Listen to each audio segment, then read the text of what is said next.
इसीलिए जॉब नहीं करना चाहते हैं या डरते हैं कि हम वहाँ एडजस्ट कैसे करेंगे। तो बहुत सारे एडजस्टमेंट इश्यूज होते हैं जिसके बारे में मार्टा मिलानी ने आपसे बात करी। उन्होंने सपोर्ट पॉलिसी की बात करी, कम्युनिटी कमिटमेंट की बात करी, कम्युनिटी में भी एक कमिटमेंट होना चाहिए ऐसे लोगों के प्रति।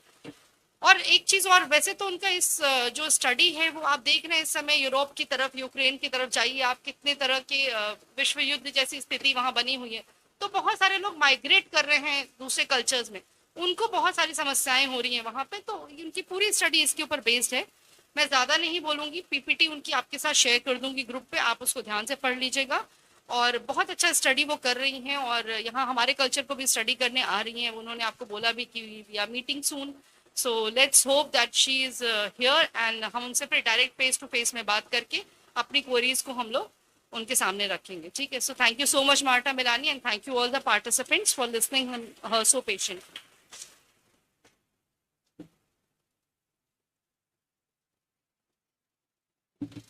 Thank you so much Tulika ma'am. अब इस सेशन के हमारे जो दूसरे की नोट स्पीकर हैं डॉक्टर आशु आशुतोष श्रीवास्तव सर, उनका मैं छोटा सा परिचय देना चाहूंगी।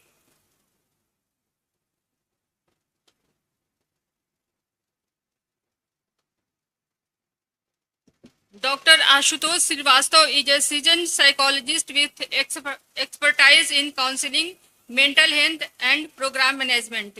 He has worked as an associate professor, national president, founder of CEO, director, and executive director in various organizations. He holds a PhD in psychology from the University of Lucknow and has received certifications in rational emotive therapy and reattached therapist from the reattached therapist institute Netherlands. तो sir को अब मैं बहुत ही सम्मान के साथ मंच पर बुलाती हूँ। Sir please sir, you are invited on the, आप मंच पे सादर आमंत्रित हैं। और सर के लेक्चर से हम काफ़ी प्रभावित होंगे, काफ़ी लाभान्वित होंगे। तो आप सभी सर के लेक्चर को अच्छे से सुनिएगा और जो भी आपके मन में कुछ भी डाउट होगा तो आप लास्ट में सर से क्वेश्चन आंसर भी कीजिएगा, उसके लिए भी आप लोग को टाइम दिया जाएगा।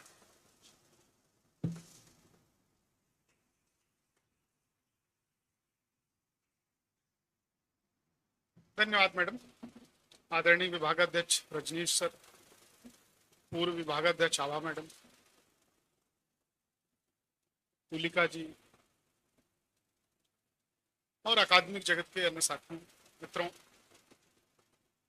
अभी मेलिनी जी की, मार्था जी की बात से मुझे एक घटना याद आ गई।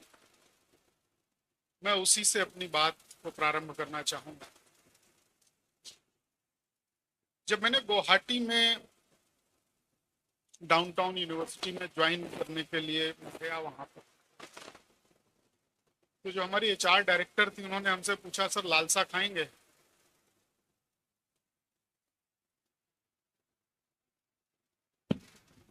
उन्होंने पूछा, सर लालसा खाएंगे? तो हमने कहा यार कोई बढ़िया चीज होगी गुवाहाटी की। हमने कहा जरूर खाएंगे। थोड़ी देर में जैसे हम लोग यहाँ ब्लैक टी पीते हैं तो लाल चाय हमारे सामने आके, this is called cultural competence. बहुत छोटी सी चीज है। फिर चाय आ गई तब मुझे बोलना पड़ा कि मैडम मैं चाय नहीं पीता।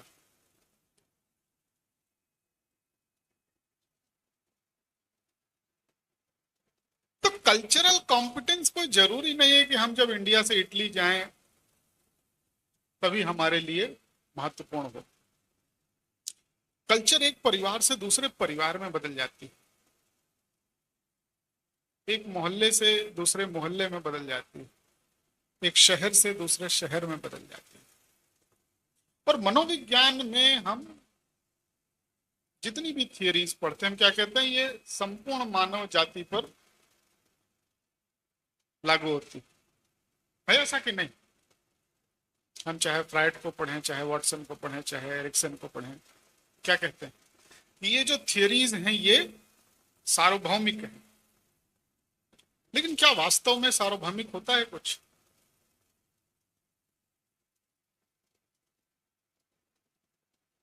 खासतौर से जब हम मनोविज्ञान के विषय पे देखते हैं, भारत में मनोविज्ञान का जो विकास है उस पे देखते हैं, तो दुर्भाग्यवश भारत में मनोविज्ञान का विकास बहुत अकादमिक हुआ है, बहुत एकेडमिक। और मैं याद करता हूं जब मैं मास्टर्स करके काम करने के लिए आया तो पूरी पाश्चात्य जगत की थियरीज और मार्केट और स्कोप और साइकोलॉजिस्ट की वैल्यू और कितना उनको लोग वहां सम्मान देते हैं और कितनी पूछ है, उससे ओतप्रोत होके मार्केट में जब मैं आया तो मुझे पता चला मुझे तो कुछ आता ही नहीं। तो वो तोते वाली कहानी सुनी आपने कि बहेलिया आएगा, दाना डालेगा, जाल बिछाएगा, मगर हम फंसेंगे नहीं। तो हमारी स्थिति भी वही थी। और कमोबेश आज तक जो अधिकांश बच्चे मनोविज्ञान में परास्नातक तक की शिक्षा प्राप्त कर रहे हैं या कई बार उसके आगे डिप्लोमा कर रहे हैं, उनकी भी स्थिति यही। बड़ा कष्ट होता है ये कहते हुए कि बीएचयू जैसी प्रेस्टिजियस इतनी सम्मानित यूनिवर्सिटी मनोविज्ञान में काउंसलिंग और साइकोथेरेपी का डिप्लोमा कराती। अब अगर इधर 2-3 साल में कुछ चेंज किया हो उनके सिलेबस में तो मुझे नहीं मालूम, लेकिन उसके पहले तक 1 घंटे की भी इंटर्नशिप नहीं थी। तो जो आप बीए में पढ़ रहे थे, वही एमए में पढ़ रहे थे, वही डिप्लोमा में पढ़ रहे थे, वही पीएचडी में पढ़ रहे थे, वही पढ़ के घर चले गए और फिर वही आप सारी जिंदगी पढ़ाते रहे।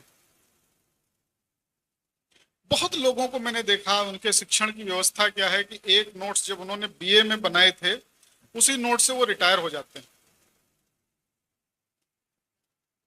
हाँ, 2-4 नई किताब, 2-4 नई स्टडी जोड़ दी, अन्यथा बहेलिया आएगा, जाल बिछाएगा, दाना डालेगा, हम फंसेंगे। तो 2005 में मुझे अवसर मिला एमिटी यूनिवर्सिटी में पढ़ाने का और मैंने देखा कि मैं भी यही करने वाला हूं। तो कुछ 3 से 4 सेमेस्टर, मतलब चौथा सेमेस्टर पूरा नहीं हो पाया था, मैंने वहां काम किया और फिर मुझे लगा कि ये न मैं अपने छात्रों पे अत्याचार कर रहा हूं बल्कि मेरे ऊपर अत्याचार है, क्योंकि इससे मेरा विकास नहीं संभव। और फिर मैंने वो नौकरी छोड़ी और विभिन्न संस्थाओं में काम करते रहे, अलग अलग कौशल सीखते रहे मनोविज्ञान से जुड़े। फिर संयोग ऐसा 2008 में मुझे एक राष्ट्रीय प्रोजेक्ट में काम करने का अवसर मिला जहां हमारी तुलिका जी से मुलाकात भी हुई। वो प्रोजेक्ट था काउंसलर्स के प्रशिक्षण का। सो पूरे देश में हम लोगों ने करीब 12,000 एचआईवी काउंसलर्स को ट्रेन किया और फिर समझ में आया कि टीचिंग और ट्रेनिंग में क्या अंतर है। और फिर समझ में आया कि हमारे हाथ में क्या नहीं था। उसके पहले ये तो लगता था कि कुछ मिसिंग है, पर वो क्या था वो वहां से समझ में आना शुरू हुआ। आज के समय में सिर्फ भारत में नहीं, पूरी दुनिया की मानवता को मनोवैज्ञानिकों की आवश्यकता है, पर वो मनोवैज्ञानिक जिनको पता है कि जाल में नहीं फंसना है, जो जाल में नहीं फंसते, वो वाले नहीं जिनको अभी भी जाल में नहीं फंसेगा का मंत्र जाप करना है। तो अनुप्रयुक्त मनोविज्ञान की जितनी आवश्यकता मानव के इतिहास में आज है, कम से कम डॉक्यूमेंटेड इतिहास में ऐसा पहले कभी नहीं देखने को मिलता। और कल प्रोफेसर मिश्रा भी इसी बात का उल्लेख कर रहे थे। तो करीब 7-8 साल हम लोगों ने काउंसलर्स को ट्रेन किया और फिर हम लोगों को एक और रियलाइजेशन हुआ, हमारे जैसे और कुछ साथियों को, कि अगर आप मनोविज्ञान के छात्र हैं और आप समाज में जाके किसी से कहते हैं कि मैंने मनोविज्ञान पढ़ा है, तो समाज आपसे क्या अपेक्षा करता है? वो चाहता है कि आपको फ्राइड की थियरीज आनी चाहिए, एरिक्सन की थियरीज आनी चाहिए, पॉजिटिव साइकोलॉजी और चारों स्कूल का पता होना चाहिए, या वो चाहता है कि आपको काउंसलिंग आनी चाहिए?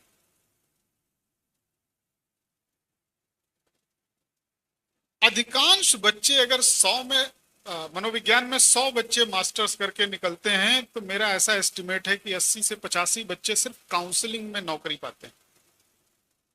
वो एनजीओ में कर रहे हों, वो अस्पताल में कर रहे हों, वो स्कूल में कर रहे हों।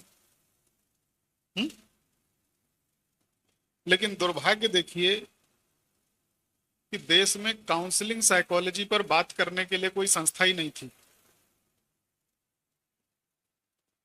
तो 2017 में हमने और हमारे कुछ मित्रों ने मिलकर भारतीय काउंसलिंग साइकोलॉजी एसोसिएशन का गठन किया।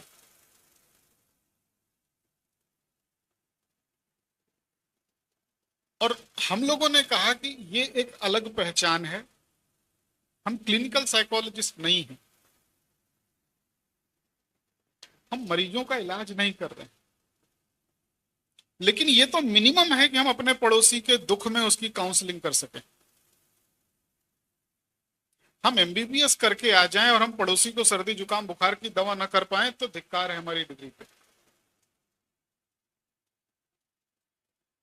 और हम में से अधिकांश अगर उन्होंने काउंसलिंग की एक अच्छी ट्रेनिंग नहीं ली है तो ये समझते हैं कि काउंसलिंग माने बात करना होता है, जबकि सत्य यह है काउंसलिंग माने सुनना होता है, बोलना होता ही नहीं।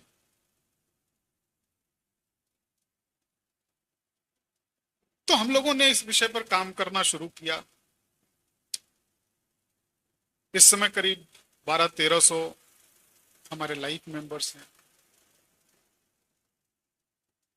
और इंटरनेशनल कोलैबोरेशंस, जितनी बड़ी काउंसलिंग की संस्थाएं दुनिया में हैं, चाहे एपीए का काउंसलिंग डिवीजन हो, चाहे ब्रिटिश साइकोलॉजिकल सोसाइटी का हो, साउथ अफ्रीका हो, ऑस्ट्रेलिया हो, सिंगापुर हो, न्यूजीलैंड हो, हम लोग महीने में एक बार मिलते हैं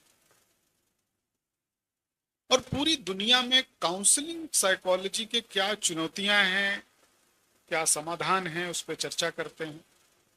साल में 4 बार हम लोगों के वेबिनार हम लोग ऑर्गेनाइज करते हैं जो निःशुल्क पूरी दुनिया के काउंसलिंग साइकोलॉजिस्ट उसमें कनेक्ट करते हैं। आप लोगों से भी अनुरोध है कि उसमें जुड़िएगा और दुनिया में क्या हो रहा है उसके बारे में अपनी समझ बढ़ाइए। फिर एक जो अभी बात कल की चर्चा में भी थी और आज की चर्चा में भी है, कल्चरल कॉम्पिटेंस की। इसको भारतीय ज्ञान परंपरा में आप देखना चाहें, यूजीसी आजकल एक इंडियन नॉलेज सिस्टम करके एक पूरा वर्टिकल है जिस पे काम कर रही है। ये कल्चरल कॉम्पिटेंस बढ़ाने की स्ट्रेटजीज में चाहें,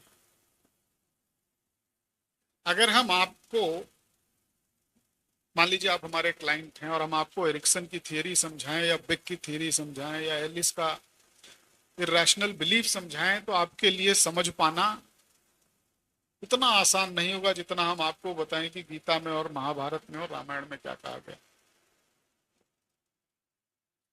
तो जब तुलिका जी ने मुझसे कहा कि इस कॉन्फ्रेंस के लिए आना है तो सर मैंने सोचा बहुत सारे विषयों में कि किस विषय पर चर्चा करें।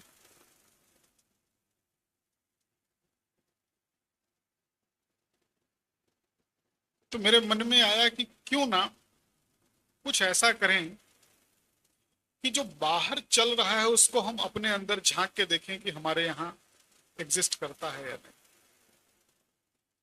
गीता पे बहुत चर्चा हो चुकी, रामचरितमानस के बारे में उसको एक मनोवैज्ञानिक दृष्टि से देखने का प्रयास बहुत कम मिलता है।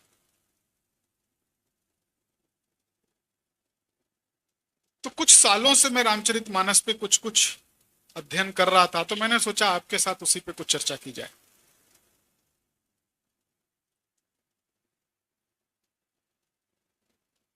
और जितना मैं रामचरितमानस को पढ़ता गया मुझे यह समझ में आया कि इससे अच्छा सीबीटी का मैनुअल हो ही नहीं सकता। इतना सरल जो भारतीय जनमानस के साथ तुरंत कनेक्ट हो जाए।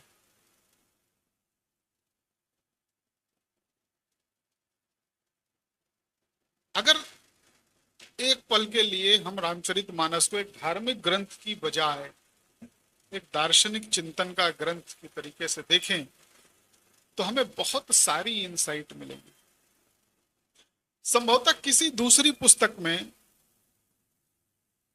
आज से 400-500 साल पहले मानसिक रोग शब्द का इस्तेमाल आपको नहीं मिलेगा,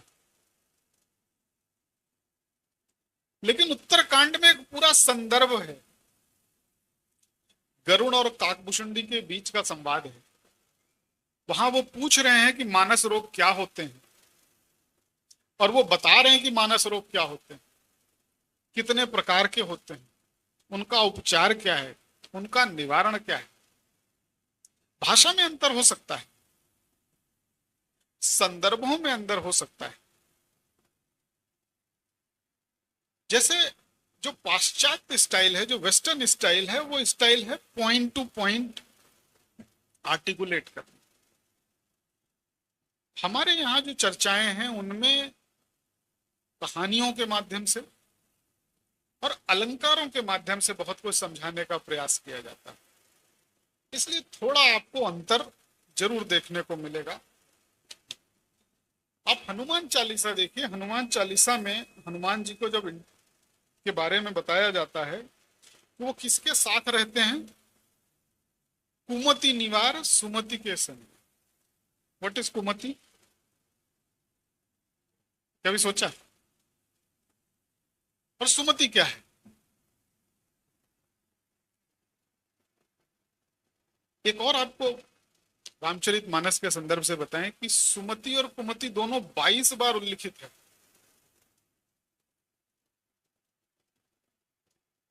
और तुलसीदास जी कह रहे हैं कि कुमति सुमति सबके मन मानी। ऐसा कोई नहीं है जिसके अंदर कुमति ना हो या सुमति ना हो।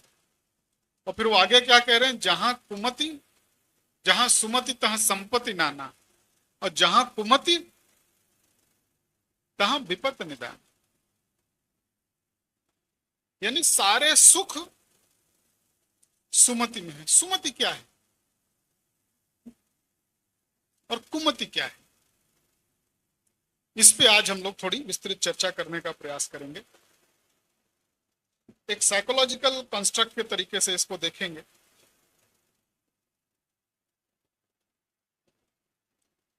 तो मानस रोग जहां पर उत्तरकांड में इसका उल्लेख है,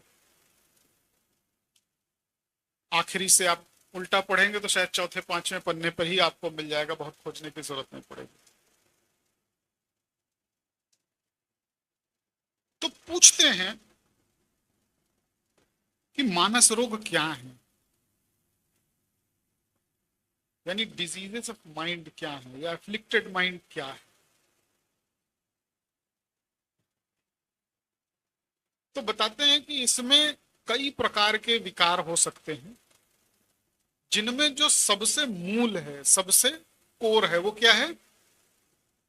मोह। मोह मतलब इन्फेचुएशन या डिल्यूजन। कहते ना मोह में अंधे हो जाते हैं, सुना है? अंधे हो जाने का मतलब डिस्टॉर्टेड परसेप्शन।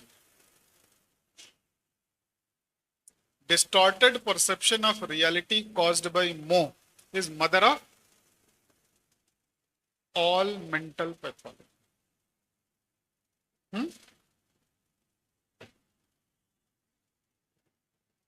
मोह के कारण सुमति, सुमति मीन्स विजडम।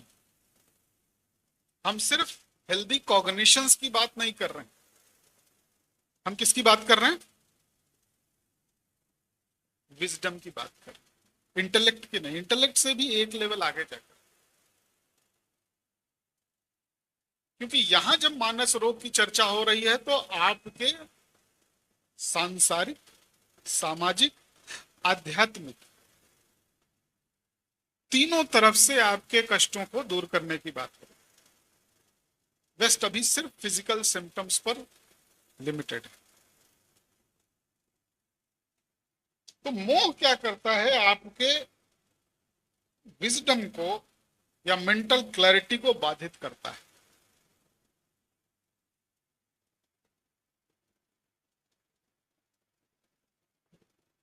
सो काकभूषुंडी जी बता रहे हैं गरुड़ को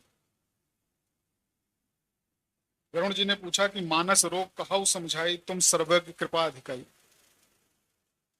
तो आगे बहुत सारी और चौपाइयां हैं।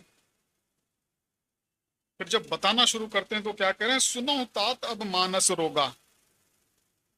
आईसीडी डीएसएम दोनों खोल के बैठ जाइए। मोह सकल व्याधिन कर मूला, यानी यदि आपको बाकी व्याधियों से मुक्त होना है तो मोह से मुक्त होना पड़ेगा। अब क्या ये सिर्फ यहां कहा जा रहा है, या सीबीटी के भी किसी फॉर्मेट में हमको ये देखने को मिलता है? तो अगर आप एक्सेप्टेंस कमिटमेंट थेरेपी का मॉड्यूल देखिए, वहां बहुत स्पष्ट रूप से डिटैचमेंट की बात करें।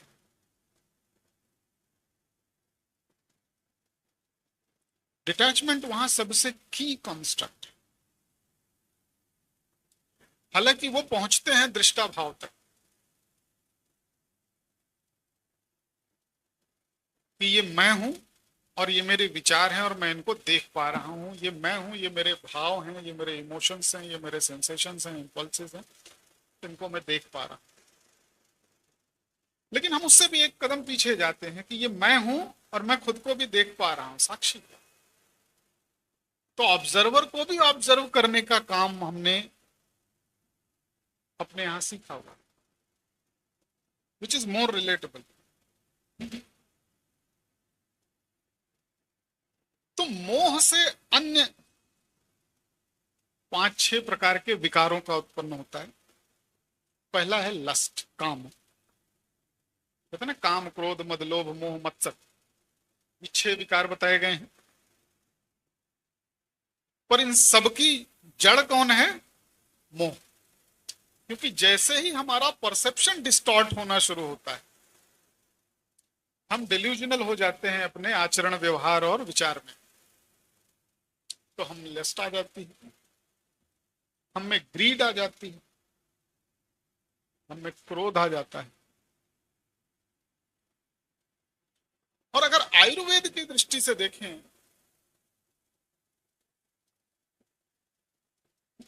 तो कहते हैं कि जब वात बिगड़ता है तब काम बढ़ता है, जब कफ बिगड़ता है तो लोभ बढ़ता है, और तीसरा क्या है? पित्त। जब पित्त बिगड़ता है तब क्रोध की उत्पत्ति होती है।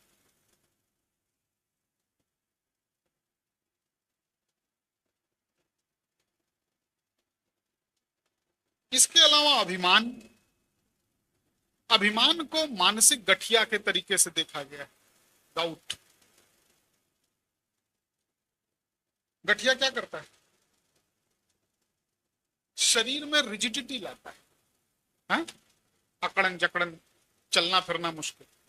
अभिमान क्या करता है? मेंटल रिजिडिटी लाता है। जिसके अंदर अभिमान बहुत है उसकी फ्लेक्सिबिलिटी कम हो जाए। और एसीटी में साइकोपैथोलॉजी का आंसर क्या है?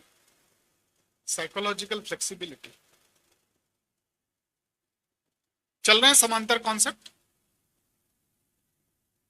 नहीं चल रहे हैं? दंभ।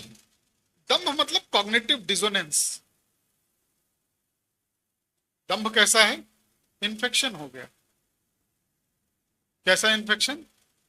चिकनगुनिया टाइप का। कि जो दंभी है ना, जो सोच कुछ रहा है कर कुछ रहा है, मैच नहीं है तो उसके लिए चलना फिरना उठना बैठना हर चीज में कष्ट है। तो अगर साइकोलॉजिकल मूवमेंट की बात करें तो दंभ भी आपको आगे बढ़ने नहीं देता। कि मैं तो प्रोफेसर हूं, मैं कैसे ये कर सकता हूं, मैं साइकोलॉजिस्ट हूं, मैं कैसे ये कर सकता हूं, मैं 50 साल का होने वाला हूं, मैं कैसे ये कर सकता हूं। तो दंभ के 1000 कारण हो सकते हैं। एक मन कर रहा है कि नहीं मुझे ये करना चाहिए, दूसरा कहता है मैं कैसे कर सकता हूं। तो एक गैप आता है जो हमारे मूवमेंट को रिस्ट्रिक्ट करता है और हमारी मानसिक शांति को परमानेंट डिस्टर्ब किए रहता है, क्योंकि हम डिसोनेंस की स्थिति में हैं, कॉन्फ्लिक्ट की स्थिति में। द्वेष या ईर्ष्या, ये कैसा है? चर्म रोग जैसा बताया गया। लेप्रोसी जैसा। जो अंदर अंदर खाए जा रहा है, इरिटेट कर रहा है, आपको कुछ करने नहीं।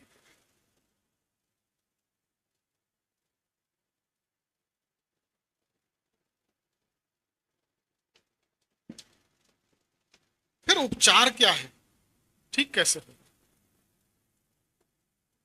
यहां एक बहुत महत्वपूर्ण चीज समझने की है कि बड़ा स्पष्ट लिखा तुलसीदास जी ने कि रिचुअल्स पर्याप्त नहीं है, कर्म कांड से मुक्ति नहीं मिलेगी,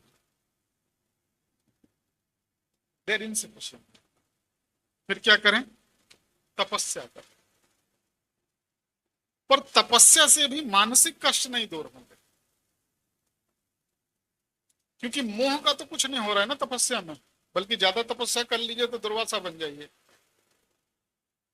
हाँ, तपस्या में भी समाधान है। फिर क्या करें? दान करें। दान से बाहरी दुनिया को आप थोड़ा बहुत मैनेज कर सकते हैं कि भाई हमने मान लीजिए विश्वविद्यालय में आके 2-4 करोड़ का दान दिया, तो विश्वविद्यालय अगली बार से हमको लेने के लिए लखनऊ तक या गुवाहाटी तक गाड़ी भेज देगी कि भाई जाइए वहां से लेके आइए। तो दान करने से आप बाहरी दुनिया को प्रभावित कर सकते हैं, पर अंदर कुछ नहीं हिलता दान करने से भी, जितना मर्जी दान कर लीजिए। मानसिक रोग अभी भी ठीक नहीं हो रहा है। फिर क्या करें? ज्ञान से भी समस्या नहीं आती, क्योंकि ज्ञान से अभिमान आता है। बहुत कम आपको ऐसा मिलेगा कि ज्ञानी व्यक्ति विनम्र भी। हमारे देश में अधिकांश लोग छोटे काम, मीडियोकर नौकरियां इसलिए नहीं कर पाते और 40 साल तक कंपटीशन की तैयारी देते रहते हैं क्योंकि हमने बहुत पढ़ाई कर ली, तो हम छोटा काम कैसे करें? हाँ? अब पीएचडी करके समोसे की दुकान कैसे लगाएं? आजकल तो खैर उसमें भी चल रहा है पीएचडी समोसे वाला, एमबीए चाय वाला। हाँ हाँ, तो ज्ञान से भी अभिमान आता है, तो ज्ञान में भी समस्या नहीं हल हो रही हमारी। फिर क्या करें? न ज्ञान से हल हो रही, न दान से हल हो रही, न तपस्या से हल हो रही, न कर्मकांड से हल हो रही। तो थोड़ा समय देते हैं आपको सोचने का। तब तक कुमति और सुमति को थोड़ा विस्तार से समझने की कोशिश करते हैं। तो मोह या डिल्यूजन जो है वो मूल है ईविल माइंड का या परवर्टेड माइंड का। मोह से परवर्जन, डेविएशन आता है, इलनेस आती है। क्योंकि मन जो है वो मूलतः, देखिए सीबीटी भी इस बात को स्वीकार करती है और हमारे यहाँ का जो दर्शन चिंतन है वो भी इस बात को स्वीकार करता है कि फंडामेंटली इरेशनल है, अतार्किक, और सत्य को देखने की उसकी अपनी क्षमता नहीं है जब तक उसको प्रशिक्षित न किया जाए। कहते ना मन बंदर है। राजेश खन्ना का भी एक डायलॉग था, मन बड़ा चंचल है रे पुष्पा। तो इररेशनल है, चंचल, अनट्रेन्ड है, अनटेम्ड है। और सारी मनोचिकित्सा आज के समय मन को ट्रेन करने पर ही बात कर रही है।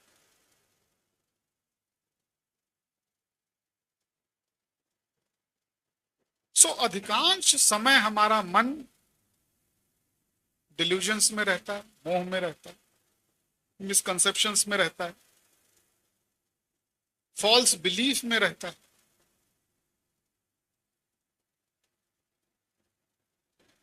कुमति की 4 कैरेक्टरिस्टिक्स बताई गई। अगर आप पूरे संदर्भ को देखेंगे, अगर आप पूरे संदर्भ को समझने का प्रयास करेंगे तो कुमति की 4 क्वालिटीज। कुमति मतलब इल माइंड, परवर्टेड माइंड। पहला है distorted perception of self, others and the circumstance, यानी खुद का दूसरों का और परिस्थितियों का डिस्टॉर्टेड या नकारात्मक मूल्यांकन या अनरियलिस्टिक। एलिस क्या कह रहे हैं?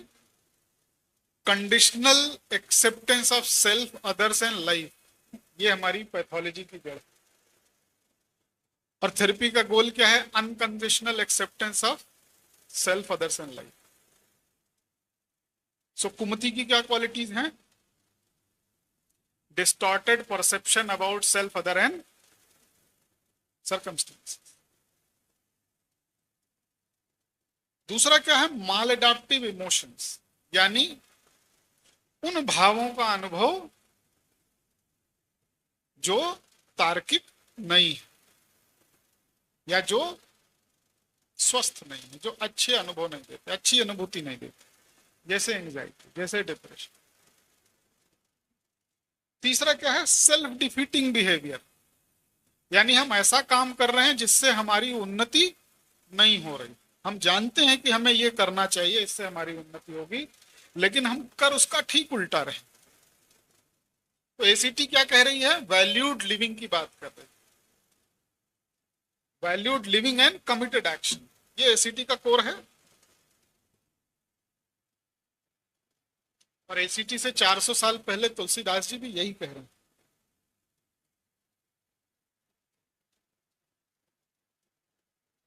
सो कुमति का वेस्टर्न मैनिफेस्टेशन क्या है? All or none thinking, catastrophising, mind reading, personalisation.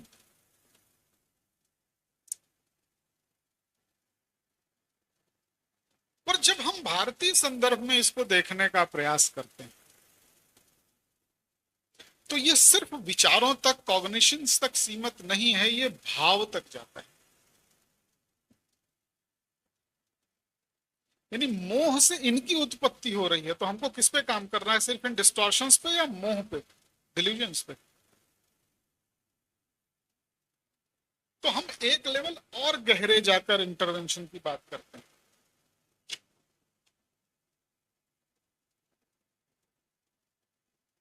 सो मोह से कुमति का उत्पत्ति होती है, कुमति से कॉग्निटिव डिस्टॉर्शंस आते हैं, कॉग्निटिव डिस्टॉर्शन से इमोशनल और बिहेवियरल डिसफंक्शंस आते हैं, उनसे जो हमारा नेगेटिव पैटर्न है वो मजबूत होता है और वो वापस मोह को बढ़ाता है। इसके उलट सुमति में क्या है?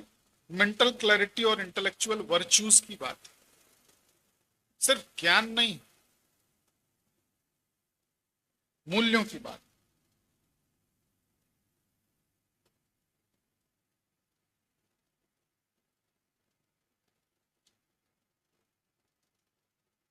अब सुमति मिलेगी कैसे?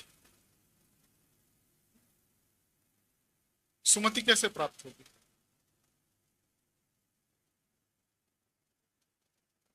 सो तुलसीदास जी कहते हैं कि ये एक डिवाइन गिफ्ट है। ईश्वर की कृपा के बगैर कुमति से सुमति नहीं मिलेगी। अब ईश्वर की कृपा कैसे मिलेगी? हाँ, भक्ति से। सत्संग एक माध्यम है भक्ति का, एक टूल है। और दूसरा अनुशासन से। सो पहला क्या है? डिवाइन गिफ्ट, और दूसरा डिसिप्लिन।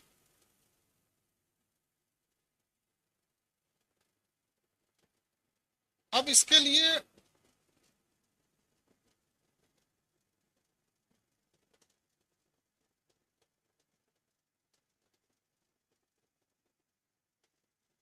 इन्होंने बताया कि थेरेपिस्ट कौन है।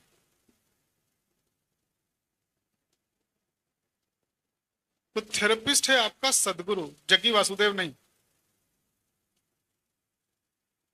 सदगुरु। और गुरु शिष्य का जो रिश्ता है वो रिश्ता बिल्कुल थेरेपिस्ट और क्लाइंट का है, जिसमें आपको क्या चाहिए? Therapeutic alliance. अगर आप अपने थेरेपिस्ट के प्रति संपूर्ण समर्पण नहीं कर पा रहे हैं तो थेरेपी असरदार नहीं होगी। और अगर गुरु के प्रति समर्पण नहीं है तो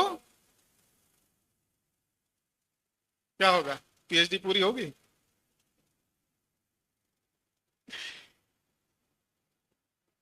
तो सदगुरु भी एक स्किल्ड थेरेपिस्ट के तरीके से आपको गाइडेंस देता है, टूल्स देता है, जिसके माध्यम से आप बिहेवियर चेंज करते हैं।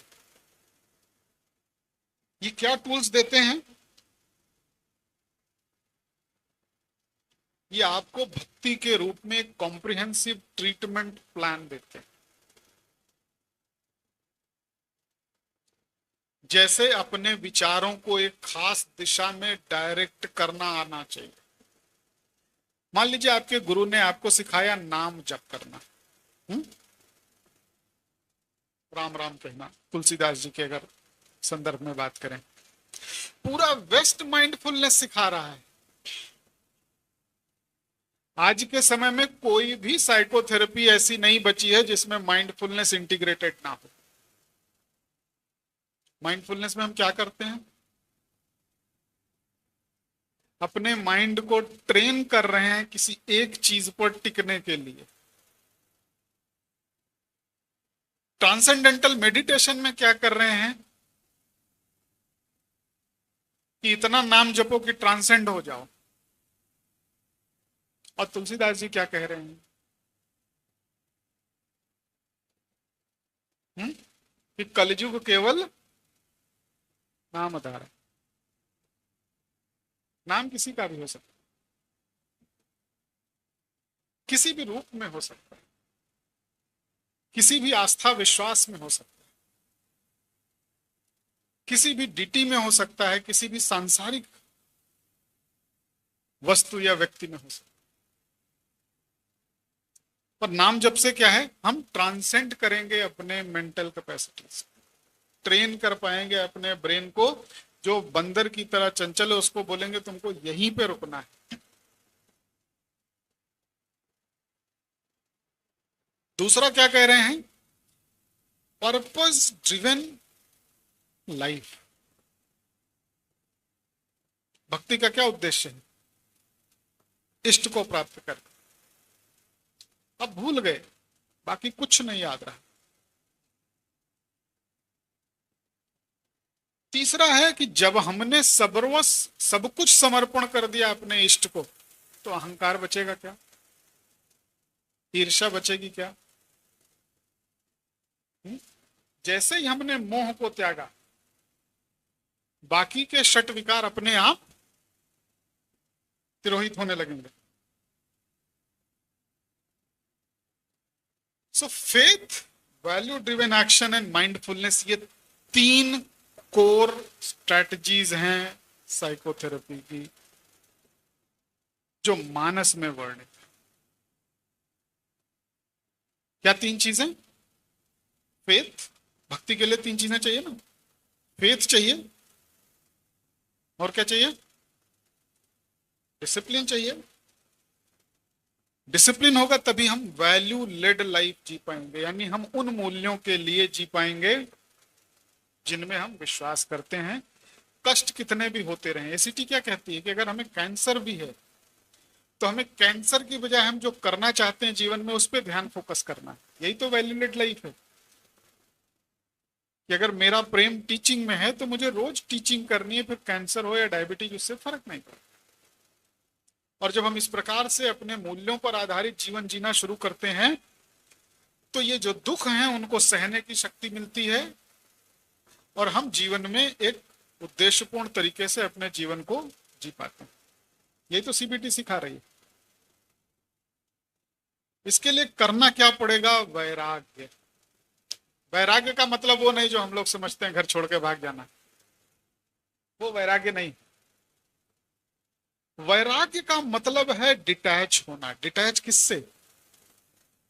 हाँ, अपने हस्बैंड से। डिटैच होना अपनी बिलीफ से, डिटैच होना अपने इमोशन से, डिटैच होना अपने अजम्पशन से।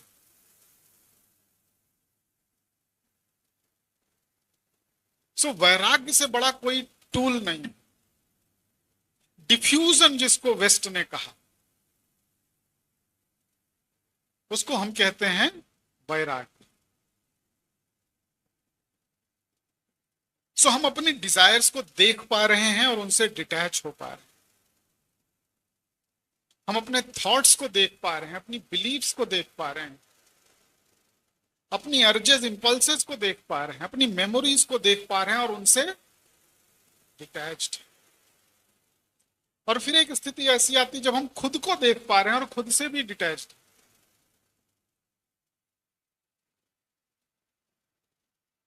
सो जैसे जैसे हम अपने साइकोलॉजिकल या मेंटल कंटेंट से डिस्टेंस बनाना सीखते हैं, उनको एक दूरी से ऑब्जर्व करना सीखते हैं, वैसे वैसे हम मोह के बंधन को तोड़ पाते हैं और हमारी आत्मा, हमारा प्राण, हमारा अस्तित्व फ्री होने लगता है इन मानस रोगों से और मानसिक विकारों से।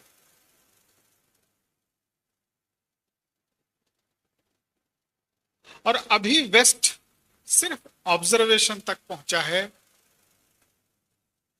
दृष्टा भाव पे पहुंचा है, और हम साक्षी भाव की बात कर रहे हैं कि हम ट्रांसेंड हो रहे हैं उस डिवाइन एनर्जी के साथ में। आज पूरा वेस्ट स्पिरिचुअल वैल्यूज का, स्पिरिचुअलिटी का थेरेपी में प्रयोग करने के पीछे परेशान है। कोई ऐसी थेरेपी नहीं है। आप पॉजिटिव साइकोथेरेपी की बात करिए तो वहां भी ग्रैटिट्यूड है, फॉरगिवनेस है, वो सारी पॉजिटिव वर्च्यूज जो स्पिरिचुअलिटी ने हमें सिखाई है, जो अध्यात्म से हमने सीखा है। तो जब तक मनोविज्ञान मैकेनिकल लैबोरेटरी एक्ट के तरीके से प्रयोग किया जाता रहेगा, तब तक हम न तो मनोविज्ञान के साथ जस्टिस कर पाएंगे, न मानवता के साथ। इसी के साथ मैं अपनी वाणी को विराम देता हूँ।